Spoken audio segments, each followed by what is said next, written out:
بسم الله الرحمن الرحيم. تبارك الذي بيده الملك وهو على كل شيء قدير، الذي خلق الموت والحياة ليبلوكم أيكم أحسن عملا وهو العزيز الغفور، الذي خلق 7 سماوات طباقا ما ترى في خلق الرحمن من تفاوت فارجع البصر هل ترى من فطور ثم ارجع البصر كرتين ينقلب إليك البصر خاسئا وهو حسير، ولقد زينا السماء الدنيا بمصابيح وجعلناها رجوما للشياطين وأعتدنا لهم عذاب السعير، وللذين كفروا بربهم عذاب جهنم وبئس المصير. إذا ألقوا فيها سمعوا لها شهيقا وهي تفور تكاد تميز من الغيظ كلما ألقي فيها فوج سألهم خزنتها ألم يأتكم نذير قالوا بلى قد جاءنا نذير فكذبنا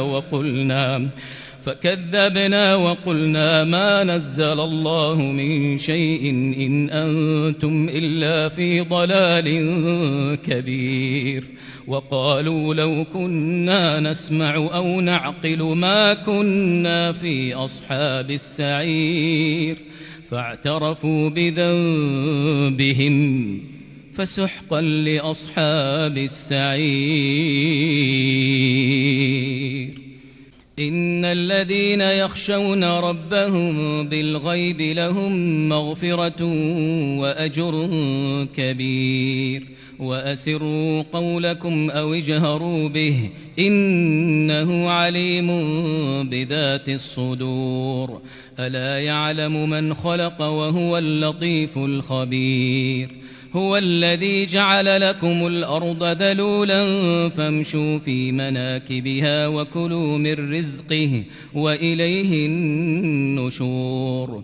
أأمنتم من في السماء أن يخسف بكم الأرض فإذا هي تمور، أم أمنتم من في السماء أن يرسل عليكم حاصبا فستعلمون كيف نذير.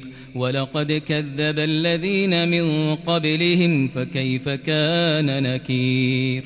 أولم يروا إلى الطير فوقهم صافات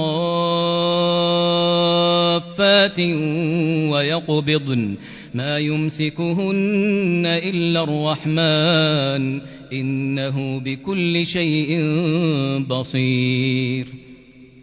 أمن هذا الذي هو جند لكم ينصركم من دون الرحمن إن الكافرون إلا في غرور. أمن هذا الذي يرزقكم إن أمسك رزقه بل لجوا في عتو ونفور.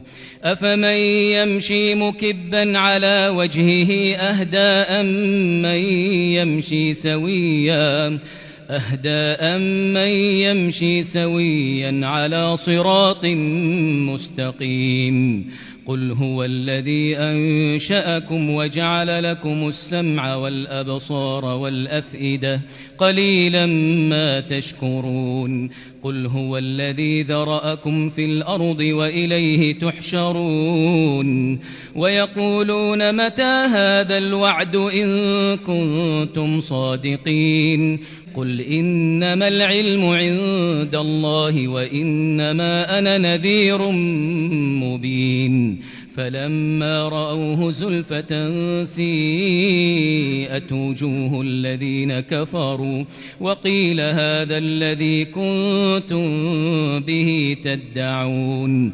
قل أرأيتم إن أهلكني الله ومن معي أو رحمنا فمن يجير الكافرين من عذاب أليم. قل هو الرحمن آمنا به وعليه توكلنا فستعلمون من هو في ضلال مبين قل أرأيتم إن أصبح ماؤكم غورا فمن يأتيكم بماء